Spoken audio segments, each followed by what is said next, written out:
O patriarca Jacó, ele se estabeleceu sobre as palavras, sobre a palavra de Adonai. Todo tempo ele se estabelece com toda a sua descendência sobre a palavra. Então eu acredito que ele cantava a palavra, ele orava a palavra, ele vivia a palavra. Que vocês vão ver agora, ali em Gênesis no capítulo 33, Gênesis no capítulo 33, no versículo 19, diz assim a palavra: por 100 peças de prata, Gênesis 33, 19. Ele comprou dos filhos de Amor, pai de Siquém, a parte do campo e que estender a sua tenda. Então ele levantou ali um altar e lhe chamou Elohims, o Elohims de Israel. Agora vá comigo em Josué no capítulo 24. Josué, depois do livro de Deuteronômio, no finalzinho do livro de Josué, capítulo 24. Você vai encontrar aqui um detalhe muito importante em Josué, capítulo 24. Aí você também vai ver aqui, versículo 32. Também enterraram em Siquém os ossos de José, que os filhos de Israel trouxeram do Egito, naquela parte do campo que Jacó comprara aos filhos de Amor, pai de Siquém, por 100 peças de prata. Esta terra veio a ser herança dos filhos de José. E faleceu Eleazar, filho de Arão, e o sepultaram em Gibeá, na região montanhosa de Efraim. Esta cidade tinha sido dada a Finéias, seu filho. Vá comigo em João capítulo 4. João capítulo 4. E ele habitou, esta paraxá desta semana. E ele habitou, e ele fez morada, e ele habitou em nosso seio, no nosso espírito, no nosso coração e nos nossos atos, no interior de cada um de nós. É essa a celebração que nós vamos fazer agora em Hanukkah. Ele vai habitar, purificar e habitar. Quando os fariseus ouviram que Yeshua fazia e batizava mais discípulos do que João, se bem que João não batizava e sim os seus discípulos, ele deixou a Judéia e voltou outra vez para a Galiléia. Era-lhe necessário passar por Samaria. Chegou a uma cidade samaritana chamada Sicar, perto das terras que Jacó dera a seu filho José. Viu? Estava ali a fonte de Jacó. E Yeshua, cansado da viagem, assentou-se junto à fonte. Era quase a hora sexta. Vindo uma mulher samaritana tirar água, Yeshua lhe disse: dá-me de beber. Disse-lhe a mulher, versículo 9, samaritana: como sendo tu judeu que pedes de beber, me pedes de beber a mim, que sou mulher samaritana? Respondeu-lhe Yeshua: se conheceras o dom de Elohim, quem é que te pede, dá-me de beber, tu lhe pedirias e ele te daria água viva. Disse-lhe a mulher: Senhor, tu não tens com que tirá-la e o poço é fundo. Onde tens água viva? És tu maior que o nosso pai Jacó, que nos deu o poço, que trabalhou em cima das águas vivas, da palavra todo o tempo, do qual ele próprio bebeu, e bem assim os seus filhos e o seu gado? Respondeu Yeshua: todo aquele que beber desta água tornará a ter sede. Mas aquele que beber da água que eu lhe der nunca mais terá sede. Deveras a água que eu lhe der se fará nele uma fonte de água que jorre para a vida eterna. Yeshua sabia muito bem o que ele estava fazendo aqui. Quando ele vai ao poço de Jacó, sabia que Jacó se sustentava e tudo fez com as águas, com a palavra. Então, por isso que ele vai habitar. A palavra, a Torá vai habitar em nós e Yeshua HaMashiach habitando também. Volta agora comigo, lá em Gênesis, no capítulo 30. No capítulo 30 E 2, que nós temos que olhar aquele combate ali de Jacó outra vez. Como é que ele vence aquele combate? É com as águas. Águas e águas e águas. Por isso que Yeshua vai ao poço das águas de Jacó, as terras que ele dera a José. Capítulo 37 de Gênesis começa a história de José. A era messiânica. A era messiânica, a água viva, que vai alimentar e dar de beber, e que ele vai habitar. Nós temos aqui no capítulo 32 de Gênesis um combate bem real. Nós temos aqui um combate corpo a corpo, no capítulo 32 de Gênesis. Um combate corpo a corpo, e este é um combate que tem um caráter de julgamento, do qual Elohim é testemunho e é o árbitro. Elohim vai ser testemunho deste combate, e ele é o juiz desse combate. O homem que Jacó vai lutar aqui é ele mesmo. O homem que você luta o tempo inteiro é com você mesmo para fazer a vontade de Adonai, não é? Antes de Jacó assumir sua vocação, que vocação que ele tem? De coligar os povos. Que José vai fazer agora, seu filho José? Vai ser vendido para o Egito, para coligar nações, coligar povos, que fez Yeshua unir as nações a Israel. Por isso que ele habitou a nossa próxima paraxá, capítulo 37 de Gênesis, não é?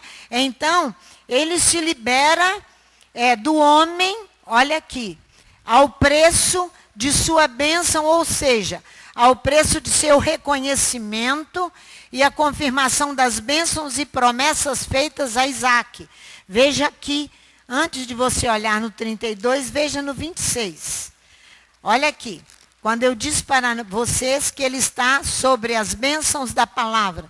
Irmãos, não existe uma libertação, não existe uma movimentação espiritual sem cantar a palavra, pregar a palavra, ensinar a palavra, viver a palavra. É isso que o patriarca faz aqui. E ele vai vencer esse combate com estas águas. Yeshua disse, vós já estáis limpos pela palavra que eu vos tenho falado. A palavra é um veículo de purificação. É isso que... Então, quando você abandona, você abandonou Adonai. Olha o que ele diz aqui no capítulo 26 para o pai de Jacó, Isaac. Versículo 3. Mora nesta terra, eu serei contigo e te abençoarei. A terra de Canaã. Pois a ti e à tua descendência darei todas estas terras. E confirmarei o juramento que fiz a Abraão, teu pai. Multiplicarei a tua descendência como as estrelas do céu. Lhe darei todas estas terras, por meio dela serão benditas todas as nações da terra. Porque Abraão obedeceu a minha voz, guardou o meu mandamento e os meus preceitos, os meus estatutos e as minhas leis, as minhas toratotes. Jacó precisava agora, no capítulo 32 de Gênesis, vencer para que a sua descendência sobreviva. Para a sobrevivência da descendência, ele teria que vencer. Ele não era um vencedor, ele teria que vencer para dar continuidade às promessas que você e eu acabamos de ler. É isso aí, de Abraão e Isaac. Olha aqui no capítulo 32, olha o versículo 11 comigo. Livra-me, peço-te, das mãos de meu irmão e das mãos de Esaú, pois eu o temo, para que não venha ele matar a mãe com os filhos. Então a sua descendência está em risco. Ele teria que sobreviver para dar continuidade a ela. O que significa sobreviver? Continuar a viver, continuar a existir. Continuar a viver e continuar a existir. Então o combate vai ser composto de 3 verbos. O primeiro verbo desse combate é enfrentar o inimigo. O segundo é resistir o inimigo. O terceiro é escapar, sair livre. Primeiro é enfrentar, o primeiro passo é enfrentar o inimigo. você vai ver que ele vai enfrentar o inimigo e encará-lo até que as águas caiam dos céus. Olha só, até que as águas caiam dos céus. Olha que exemplo maravilhoso. 2 Samuel, vai lá comigo. 2 Samuel, capítulo 21. 2 Samuel, capítulo 21. Nós temos aqui uma questão dos gibeonitas. Os gibeonitas terão que enfrentar agora o inimigo. Eles vão a Davi porque está havendo uma grande fome na terra. Uma grande fome na terra. Se há fome, porque não há água. Se há fome, porque não há água. Seca total. Seca total. Interessante que essa semana nós estivemos em Aimorés e o Roberto conversando com a tabeliando o cartório de Aimorés. E ela disse assim: Roberto, há 3 anos atrás, a Samarco fez uma proposta ao prefeito da cidade de Aimorés e fez propostas às outras cidades que hoje estão em dificuldades. Que proposta era essa? Retirar águas de outra fonte a não ser o Rio Doce. O prefeito de Aimorés, acho que enfrentou lutas, mas encampou a proposta da Samarco. As outras cidades não fizeram isso, nem Governador Valadares, nem Resplendor, nada. A Samarco veio e fez e retirou águas de um afluente do o Rio Manhuaçu, um afluente do Rio Doce. Por que você acha que a Samarco fez isso? Quando Anderson Artwig me mostrou uma foto aqui do Rio Doce, há meses atrás, totalmente um córrego. Você, para chegar naquele córrego, você atravessa, ele me mostrou uma foto, pedras e pedras e pedras. Por que a Samarco veio oferecer que retirasse águas de outra fonte? Porque o rio já estava morto. Por quê? Por quê que ele estava morto? Por causa dos nossos pecados. Por causa dos nossos pecados. Irmãos, não são os pecados das famílias daquela região, são nossos pecados que está chegando aos céus. E os céus irão reagir contra o nosso pecado. A Samarco errou? Sim, não estamos defendendo a Samarco. Mas ali é dedo de Adonai. Para a quem estava agonizando, Adonai acabou de matar. A cidade de Aimorés foi livre. Hoje tem águas limpas. As outras cidades não quiseram ouvir. Irmãos, nós estamos em épocas de seca total. De seca, vai faltar comida. Os montes, se você viajar para aquela região, você verá que as montanhas estão secas. Sem árvores, tudo seco, tudo seco, tudo seco, Leila. Mas de chorar. É isso aqui. Olha aqui, uma seca nesse nível. 3 anos que não havia chuva. Houve nos dias de Davi uma fome de 3 anos consecutivos. Consultou Davi o Eterno, ele consultou o oráculo. O Eterno lhe disse: é por causa de Saul e da sua casa sanguinária, porque matou os gibeonitas. O uso excessivo da força de Saul matou os gibeonitas quando eles tinham aliança com Josué. Eles enganaram Josué, sim, mas Josué fez aliança com eles de mantê-los como rachadores de lenha no território de Israel. E manter a herança aos gibeonitas. Dar herança aos gibeonitas no território de Israel. Saul veio então para destruí-los. Olha o que chamou o rei aos gibeonitas, eles falou. Aonde que... Perguntou Davi aos gibeonitas, versículo 3, que queres que eu vos faça? Como hei de reparar o que sofrestes para que abençoeis a herança do Eterno. Porque havia seca? Por causa de um pecado. O pecado é nosso. Há necessidades urgentes de arrependimento de pecados. E nós continuaremos a falar sobre isso. Olha só. Responderam os gibeonitas: não é por prata nem ouro que temos questão com Saul. E com a sua casa nem tampouco pretendemos matar pessoa alguma em Israel. Perguntou Davi: que quereis que eu vos faça? Eles estão enfrentando o inimigo, o combate. Eles querem reparação do erro produzido a eles, aos gibeonitas. É isso que eles vão enfrentar agora. Então, eles dizem, responderam ao rei: quanto ao homem que nos destruiu e projetou dizimar-nos, destruir-nos para que não pudéssemos subsistir em termo algum em Israel.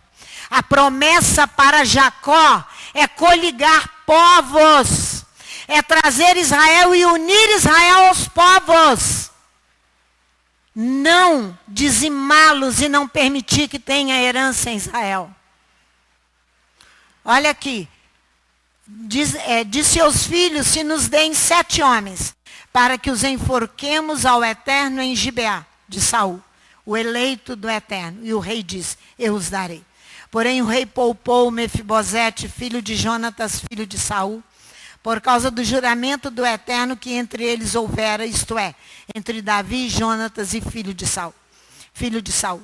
Mas tomou o rei os 2 filhos de Rispa, filha de Aiá, que ela tivera de Saul, a saber, Armônia e Mefibosete, como também os 5 filhos de Merabe, filha mais velha de Saul, como também que ela tivera de Adriel, filho de Barzilai, Meolatita. E os entregou na mão dos gibeonitas, os quais os enforcaram no monte perante o Eterno. Olha como esses gibeonitas enfrentaram a batalha. Eles disseram: nós não temos nada contra Israel, nós não queremos prata nem ouro de vocês. Nós queremos a reparação do erro. Aquilo que foi feito por Saul precisa ser reparado. Davi entrega e eles serão mortos. E os entregou nas mãos dos gibeonitas, versículo 9, os quais os enforcaram no monte perante o Eterno. Caíram 7 juntamente, foram mortos, nos dias da ceifa, nos dias dos dias primeiros, no princípio da ceifa de cevada, entre março e abril, no nosso calendário. Então Rispa, filha de Aiá, tomou um pano de saco, estendeu para si sobre uma rocha, desde o princípio da cega até que a água caiu do céu sobre os corpos, e não deixou as aves do céu pousar sobre eles de dia, nem os animais do campo de noite. O que Rispa faz? Ela vai vigiar os corpos, para que as aves de rapina não venham tomá-los, pegá-los e destruí-los. Ela vai vigiar até que caia a água do céu. Até que caia a água do céu. E Davi, então, veja, que precisava recolher os corpos e enterrá-los em honra. Ela vai esperar um ciclo inteiro orando até que caia a água do céu. Então, isso é enfrentar o inimigo. Enfrentar você mesmo muitas vezes até que caiam as águas dos céus, para que você entenda o que é arrependimento de pecados. Para que toda a população não fique ferida por causa dos nossos pecados. A Bíblia diz: se o meu povo que se chama pelo meu nome orar, eu perdoarei os seus pecados. Eu sararei a sua terra, mandarei chuvas dos céus. Mas é se o meu povo não fica esperando que o ímpio se arrependa, porque somos nós que temos que nos arrepender dos nossos pecados. Isso aqui, olha só, foi dito a Davi o que fizera Rispa, filha de Aiá, concubina de Saul. Então foi Davi, tomou os ossos de Saul e os ossos de Jonatas, seu filho, aos moradores de Jabes de Gileade, que os haviam furtado da praça de Bet-sean, onde os filisteus o tinham pendurado quando feriram a Saul em Gilboa. Davi trouxe ali os ossos de Saul, de Jonatas, seu filho, e ajuntaram também os ossos dos enforcados, porque Rispa sabia que teria que entregar os próprios filhos para ali serem mortos, para cumprir aquilo que Saul havia feito. Aquilo que Saul havia feito. Homem sanguinário, matou desnecessariamente os gibeonitas. Então a descendência de Jacó vai enfrentar isso. Você precisa orar. Você precisa orar para que as aves de rapina não venham tomar ali os corpos já mortos. Os corpos mortos. Interessante que nós tivemos um irmão que nos contou um sonho na sexta-feira passada. O sonho era o seguinte, que ele chega num quintal e ele entra numa casa, depois ele sai dessa casa e ali tinham muitas serviço de espionagem lá dentro da casa através de câmeras. E ele sai. Quando ele chega no quintal, tem um tanque, um corpo morto e 2 carcarás do lado de fora. Por que você acha que esses carcarás não apanharam aquele corpo? Você sabe que o carcará é uma ave da fauna brasileira, do Nordeste. Por que eles não vão retirar aquele corpo da água? Por quê? Por que eles não vão? Porque o carcará tem uma pata forte, onde ele fixa a sua pata no solo, para que ele possa consumir a sua vítima. Na água ele não consegue fixação das suas patas para consumir a vítima. Para consumir a vítima. É isso que Rispa faz. Até que venham as águas dos céus. Ela própria fica enxotando as aves de rapina, carcarás, para que não comam os corpos. Que eles foram sacrificados por causa de um pecado. Por causa de um pecado. Então, os gibeonitas enfrentam essa batalha, como nosso patriarca Jacó enfrentou, para que a palavra, o Espírito, Yeshua, a Torá, possa habitar em nós. Você vai ter que enfrentar a batalha com você mesma. Quando você acha a pastora Sandra exagerada, falando de arrependimento, tem que orar. Você olha que a natureza está reagindo ao nosso pecado. Reagindo. Falam aí de uma catástrofe como nunca houve essa do Rio Doce, porque o rio estava agonizando, Adonai acabou de matá-lo. Por causa dos nossos pecados. Jacó vai resistir ao combate. Aquele combate ali de Gênesis 32, Jacó vai resistir. E você também vai ter que resistir. Você não pode ter medo de enfrentar o inimigo. Você não pode ter medo, porque aquele que tem medo, diz o apóstolo João, não é aperfeiçoado no amor, não é aperfeiçoado. Não é aperfeiçoado no amor. Você não ama Adonai ainda como exige a palavra, quando você tem medo de enfrentar o combate. O segundo passo é resistir ao combate. Você viu que depende das águas para que você enfrente e para que até seu corpo morrer e as aves de rapina não te consumirem, você está mergulhado nas águas. Você tem que estar mergulhado nas águas. Senão as aves de rapina vão te comer vivos. Seus bicos são bem afiados. E elas, você já viu alguma coisa do carcará? Ele pega um coelho assim numa rapidez e sobe com ele. O segundo passo é resistir o combate. A resistência aqui vai se fazer para alimentar o exército, abrindo covas no chão, porque a água terá que nascer e borbulhar da terra. A água aqui não virá das chuvas. Vai lá comigo. 2 Reis, capítulo 3. O que é resistir o combate? A resistência é uma qualidade. 2 Reis, capítulo 3. É a qualidade. A qualidade. Assim o nosso patriarca combateu. É a qualidade de um corpo que reage contra a ação de outro corpo. Isso é resistência. É uma aptidão para suportar as dificuldades. É uma aptidão para suportar as dificuldades. Não, aqui neste caso, é não ceder às alianças políticas, às alianças financeiras, os interesses próprios, não ceder. Aqui, veja aqui. Era isso que Jacó não fez. Ele não cede ao seu irmão Esaú. Ele não cede. Esaú já era uma grande potência. Uma grande potência. Ele não vai ceder. Se você cede por causa de um copo de Coca-Cola, você acha que você não vai ceder para quê? Olha aqui. Olha que interessante esse combate.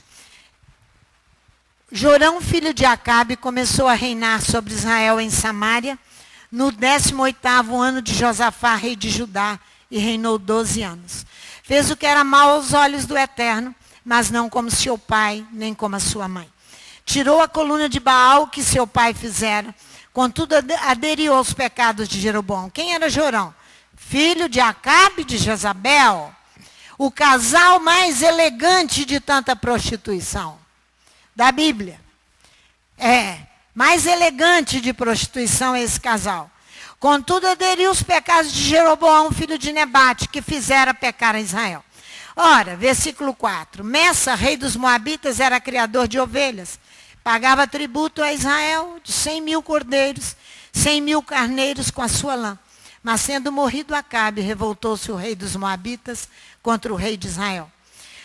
Os Moabitas acharam, um jovem Jorão reinando, fica fácil para atacá-lo e não pagar mais tributo a ele. Mandou dizer a Josafá, assim nesse tempo, versículo 6, saiu Jorão de Samaria e fez revista a todo Israel. Mandou dizer a Josafá, rei de Judá, o rei dos Moabitas se revoltou contra mim. Irás tu comigo à guerra contra os Moabitas? Respondeu ele, irei. Serei como tu és, o meu povo como o teu povo, os meus cavalos como os teus cavalos. Aliança política, aliança entre duas nações. Perguntou ele, por que caminho subiremos? Respondeu Jorão. Pelo caminho do deserto de Edom, assim partiu o rei de Israel com o rei de Judá e o rei de Edom. Os edomitas, descendentes de Esaú, vão se unir agora com o reino de Judá, com o reino de Israel, o reino de Edom contra os moabitas. Assim, após andarem rodeando durante 7 dias, não havia água para o exército, nem para os animais que os seguiam. Nós estamos falando que o nosso patriarca lutou o tempo inteiro com a água, com a palavra. Não havia água. Então disse o rei de Israel, o Eterno chamou esses 3 reis para entregá-los nas mãos dos moabitas. Mas perguntou Josafá, não há aqui algum profeta do Eterno para que consultemos ao Eterno por ele? Então respondeu um dos servos do rei de Israel, aqui está Eliseu, filho de Safate, que deitava água sobre as mãos de Elias, servidor de Elias, que mantinha a palavra de Adonai viva em seu coração e na sua boca. Por isso que ele deitava água nas mãos de Elias. Mas, e disse Josafá, está com ele a palavra do Eterno. Está com ele a vida. Está com ele a água. Está vendo?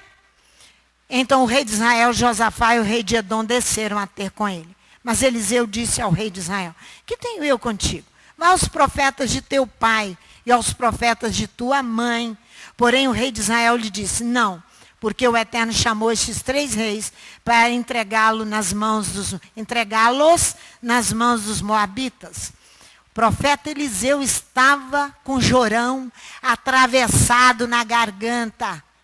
Ele vai mandar buscar um arpista, ó, aqui, ó, mas agora trazei-me um arpista.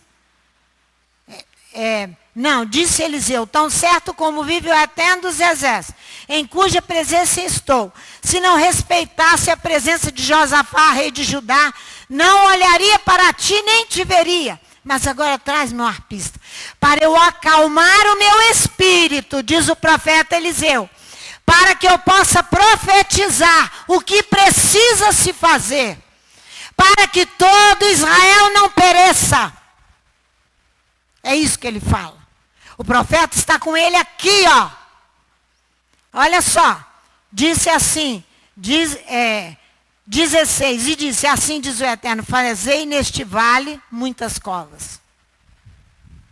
Fazei neste vale muitas covas.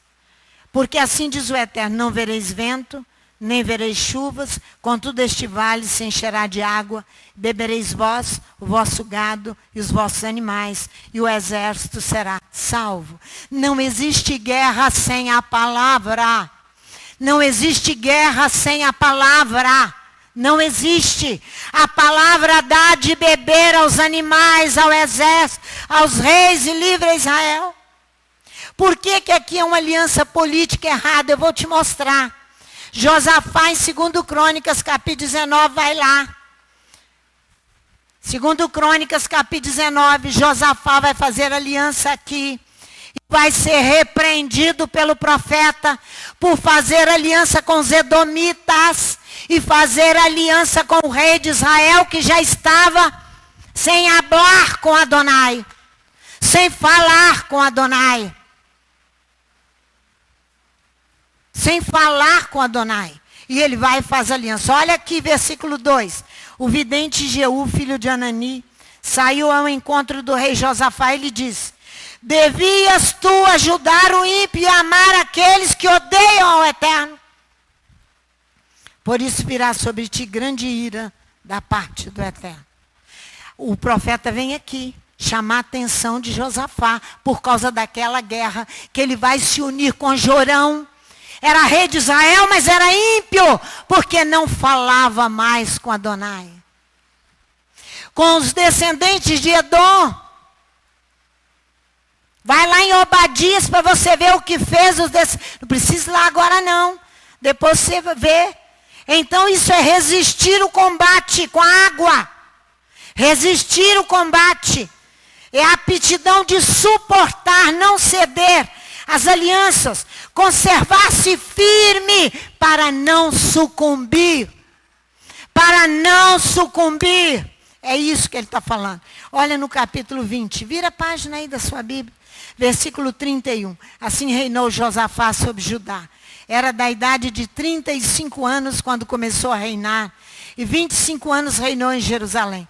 Era o nome da sua mãe, Azuba, filha de Sile.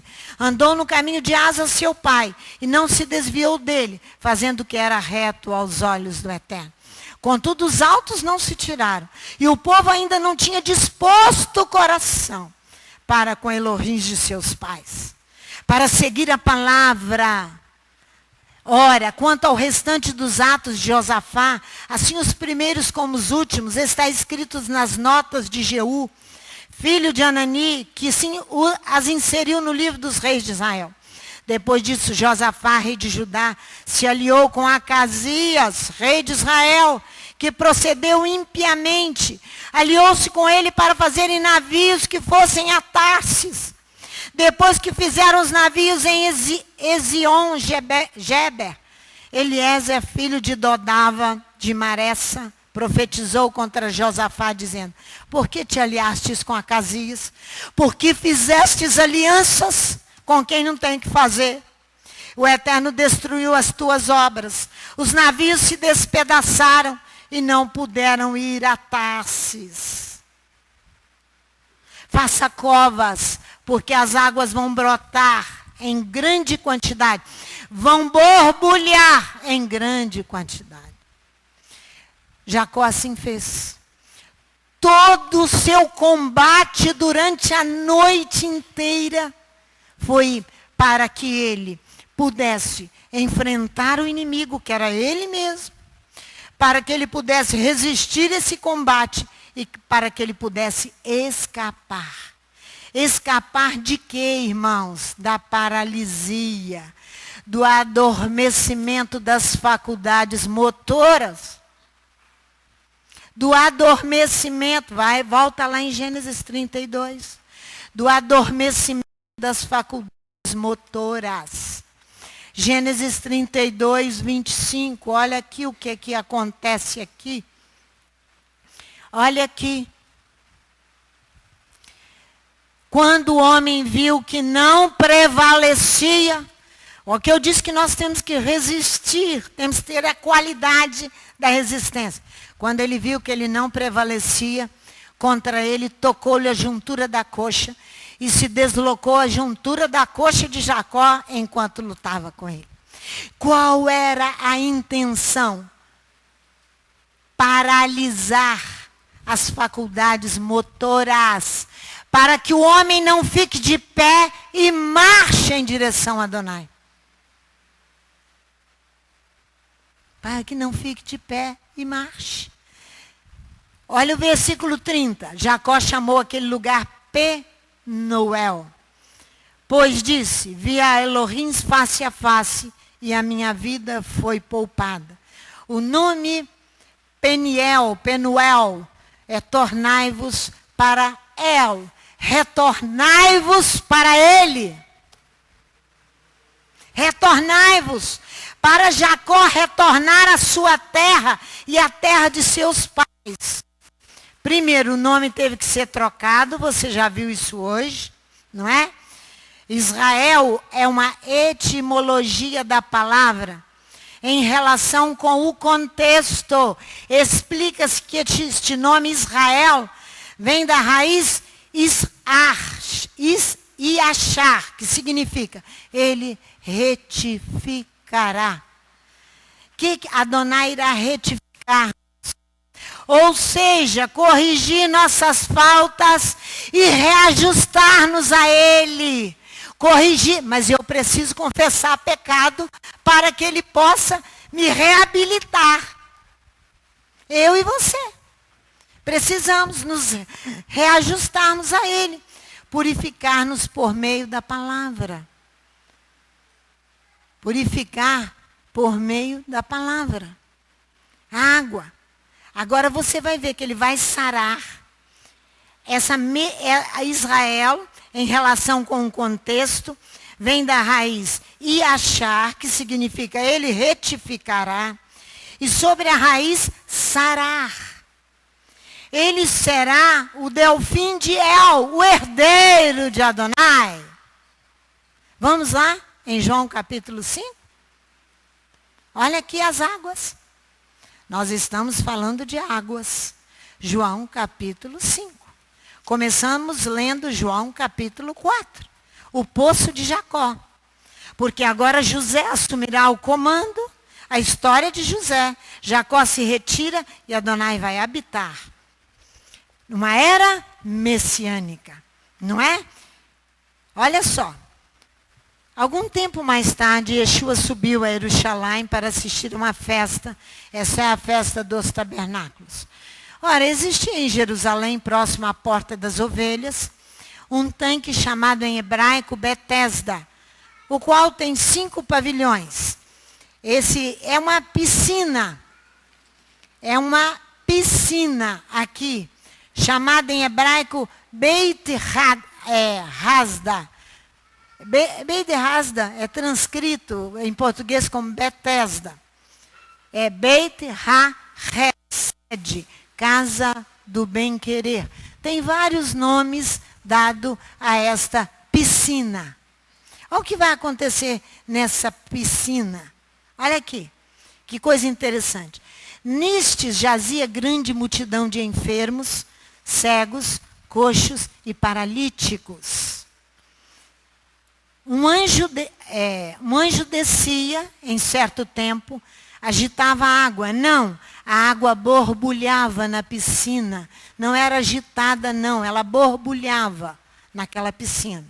Olha aqui que coisa interessante. Por isso que Israel vem da raiz retificar, içar. Retificar e sarar. As águas que sararão. Olha aqui. Um anjo descia em certo tempo e agitava a água. O primeiro que entrasse no tanque, depois do movimento da água, sarava de qualquer doença que tivesse. Estava ali um homem inválido. Havia 38 anos. Yeshua, vendo-o deitado e sabendo que estava nesse estado havia muito tempo, disse-lhe: queres ser curado? Respondeu-lhe o enfermo: Senhor, não tenho ninguém que me ponha no tanque quando a água borbulha. Enquanto estou tentando entrar, desce outro antes de mim. Então lhe disse Yeshua: levanta-te, toma a tua esteira, o teu colchão de pobre e anda. Imediatamente o homem foi curado, porque ele não conseguia chegar às águas, de tanto paralítico e cego que tinha. Está vendo? Aquele dia era Shabat. Então os judeus disseram ao homem que tinha sido curado: é Shabat. E a Torá não permite que carregues o teu colchão. Ele respondeu: o homem que me curou me disse: toma o teu colchão e anda. Então lhe perguntaram: que é o homem que mandou que tomasse o teu colchão e andasse? O homem que fora curado não sabia quem era, pois Yeshua se tinha retirado por entre a multidão que havia naquele lugar. Mais tarde Yeshua o encontrou no templo e disse: olha, agora já estás curado. Não peques mais, para que te não suceda coisa pior. Congregação Rehovot. Congregação Rehovot, não peques mais do pecado que nós confessamos do ano passado até agora, levando um ano, para podermos fazer expiação por nós mesmos. Não peques mais. Ele foi curado com as águas, porque vem da raiz Israel. Ele vai nos retificar e vai nos curar. Aí você vai ver que mesmo que sobre a raiz achar agora curado, ele vai seguir para frente, de pé, olhando para frente, apesar de claudicar. O que é claudicar? Apesar de mancar. Ele vai continuar de pé, olhando para frente, de pé, em marcha, em direção a Adonai. Apesar de ter sido ferido, ele foi curado. E as suas faculdades motoras estão em movimento em direção a Adonai. É isso que acontece com Jacó. É isso que acontece. Ele está de pé e em marcha. Olha aqui no capítulo 32.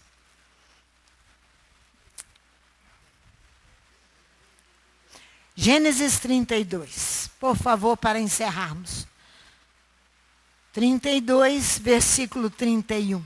Saía o sol quando ele transpôs Peniel e manquejava de uma coxa. Ele claudicava, coxeava, mancava, símbolo de imperfeições. Olha para mim que você vai encontrar em mim tantas imperfeições. E eu olho para você e vejo tantas imperfeições. Ele tinha a marca das suas imperfeições. Mas ele vivia sobre as águas.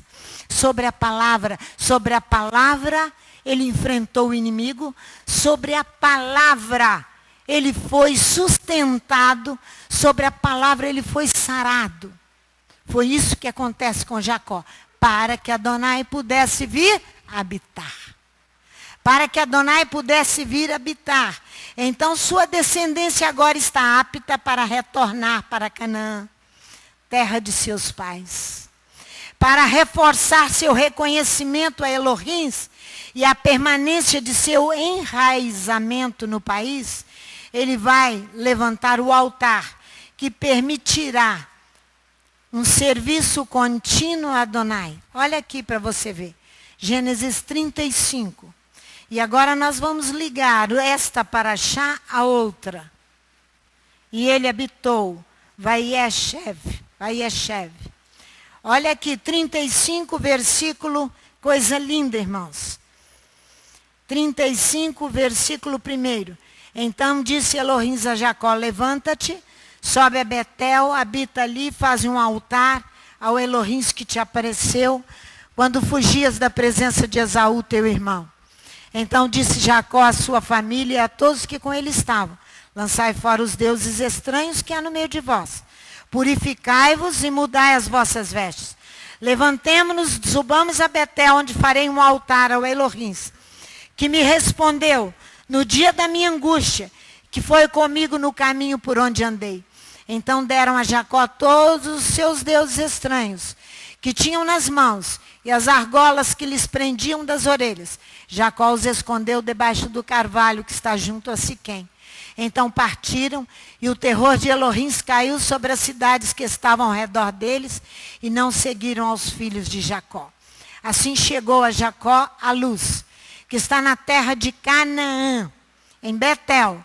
Ele e todo o povo que com ele havia. Edificou ali um altar, e chamou aquele lugar El Betel, porque ali Elohim se lhe tinha manifestado quando fugia do seu irmão. Ele agora vai prestar um serviço em terra de seus pais, serviço contínuo, sacrifício da manhã, sacrifício da tarde e sacrifício da manhã.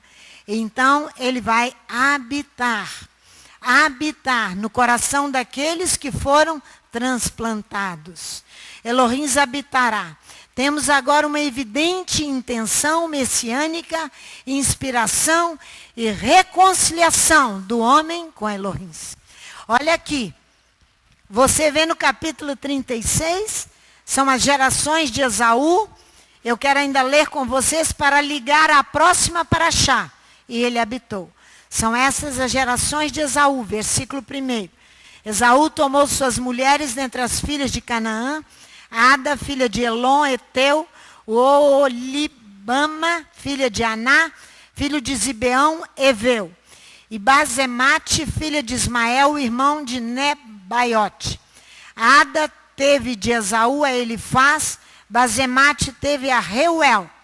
E Oolibama teve a Jeus, a Jalão e a Coré. Foram esses os filhos de Esaú que lhe nasceram na terra de Canaã. Tomou Esaú suas mulheres, seus filhos, suas filhas e todas as pessoas de sua casa, seu gado, todos os seus animais, todos os seus bens que havia adquirido na terra de Canaã, e foi-se para outra terra, apartando-se de seu irmão Jacó. Os bens deles eram muitos para habitarem juntos. A terra de suas peregrinações não os podia sustentar por causa do seu gado. Portanto, Esaú habitou no monte Seir. Vai ao versículo 40 e vamos começar a paraxá, e ele habitou. São estes os nomes dos chefes de Esaú, segundo as suas famílias, segundo as suas regiões, pelos seus nomes, os chefes Tímina, Alva, Getete, Olibama, Elapinon, Kenas, Temã, Mibzar, Magdiel e Irã. Foram estes os chefes de Edom, dos Edomitas, descendentes de Esaú, segundo as suas habitações na terra da sua possessão. Este Esaú, pai dos idumeus. Jacó habitou na terra das peregrinações de seu pai, na terra de Canaã. Esta é a história de Jacó. Sendo José de 17 anos, apacentava os rebanhos com seus irmãos. Sendo ainda jovem, andava com os filhos de Bila, com os filhos de Zilpa, mulheres de seu pai, e trazia más notícia deles a seu pai. Israel amava José mais que a todos os outros filhos, porque era filho da sua velhice, e fez-lhe uma túnica de várias cores. Vendo seus irmãos que seu pai o amava, mais do que a todos os outros seus irmãos, odiaram-no. Já não podia falar com ele pacificamente. José teve um sonho e contou a seus irmãos, por isso os odiaram ainda mais. A saga de José é a prefiguração de Yeshua HaMashiach. É o símbolo de Yeshua HaMashiach aqui agora. Por isso que nós entramos e ele habitou. É uma era messiânica. Pois lhes disse: ouvi e peço-vos este sonho que tive. estávamos atando feixes no campo, e eis que o meu feixe, levantando-se, ficou de pé, e os vossos feixes o rodeavam, e se inclinavam ao meu feixe. Então lhe disseram seus irmãos, tu deveras reinarás sobre nós? Tu deveras terás domínio sobre nós? Por isso tanto mais o odiavam, por causa dos seus sonhos e das suas palavras. Teve ainda outro sonho, e contou aos seus irmãos, dizendo, tive outro sonho, e eis que o sol, a lua e as 11 estrelas se inclinavam perante mim. Quando contou ao seu pai, aos seus irmãos, repreendeu o seu pai, dizendo, que sonho é este que tivestes? Viremos eu e a tua mãe e teus irmãos a inclinar-nos em terra perante ti? Seus irmãos, pois, o invejavam. Seu pai, porém, guardava este caso no coração. Pai, nós queremos te agradecer pela paraxá e ele habitou. Nós queremos te louvar porque nós já entramos nela e na semana para recebê-la, para entendê-la e para vivê-la durante toda esta semana. Ensina a tua congregação, ensina a cada um de nós, aqueles que estão na internet conosco, a abraçarmos a tua palavra como fez o patriarca Jacó, para vencermos o nosso inimigo, para resistirmos ao inimigo, para não termos medo de nada e para sairmos sarados pelas águas. Que a tua misericórdia e a tua graça seja sobre cada família desta casa, sobre cada um daqueles que nos visitam. É o que nós te pedimos. Uma semana de paz, mas conhecendo e obedecendo a ti e a tua palavra. É o que nós te pedimos. Em nome de Yeshua, o nosso Mashiach. Amém.